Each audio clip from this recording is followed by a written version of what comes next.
but it was really the oil pipelines, I think, of Rockefeller that we were protecting. We're in Grenada. We go back to the United States. I put the children in public school.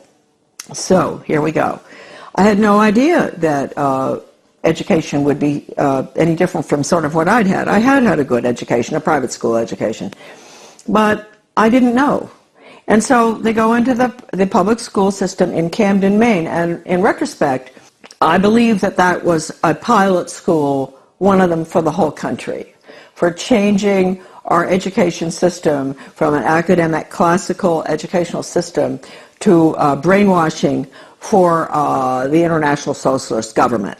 Everybody has all the research on this. I have so much. It's all in my book, The Deliberate Dumbing Down of America. I hit Camden, and I start asking, I get on a little committee, philosophy committee, and we're all asked by the superintendent, highly skilled change agent out of Harvard, well, I want to know what all of you feel the purpose of education should be. And so I said, well, I think it should be to give the students a sound academic education in basics and also a strong sense of sound morals and values. And boom, they all looked at me and they said, whose values? And I thought, hey, what's going on here? I said, well, what's happened in my country? I mean, don't we still have the same values? I mean, don't we all sort of agree? You don't steal, you don't rob, you don't kill babies, you don't kill people in war, a lot of things that I thought we believed in. You don't lie. Everything was changing, and I saw it, and I saw the curriculum coming in, and I went for the values clarification training myself to find out. I had a call from a master teacher who taught all over the world, and she said, you are absolutely correct. I was on the school board by that time. After 3 tries, I got on. And she said, you're absolutely correct. I want to pay for you to go for some in-service training. And I said, in what? And she said, well, it's called Innovations in Education, and it's how to become a change agent. She paid $100 for me to go. I went.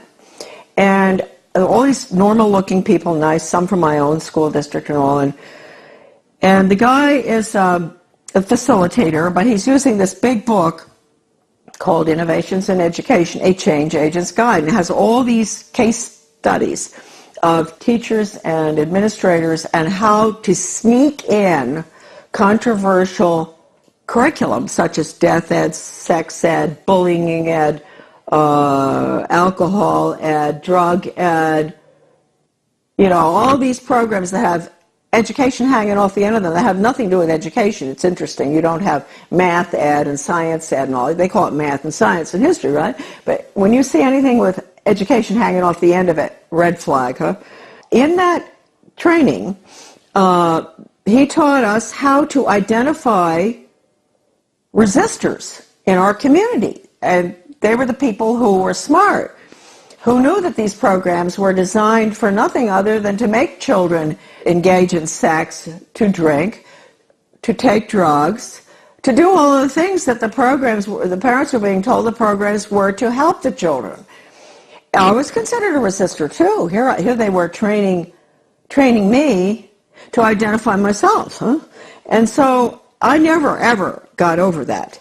Also, we were being trained to go to the important people in the community, and they're really very good people. We all know who they are. They're friends of ours and all, but they're head of Rotary, head of Garden Club, head of Historical Society. You go to them, and you explain to them in very, very good, highly skilled change agent manner, which is just lies, how important these programs are for your children. We've got to put these programs in. This was 1973, all the way through right now. Huh? That period in education, we call it the unfreezing of our children's values, the ones taught by the parents at home and the church, basically.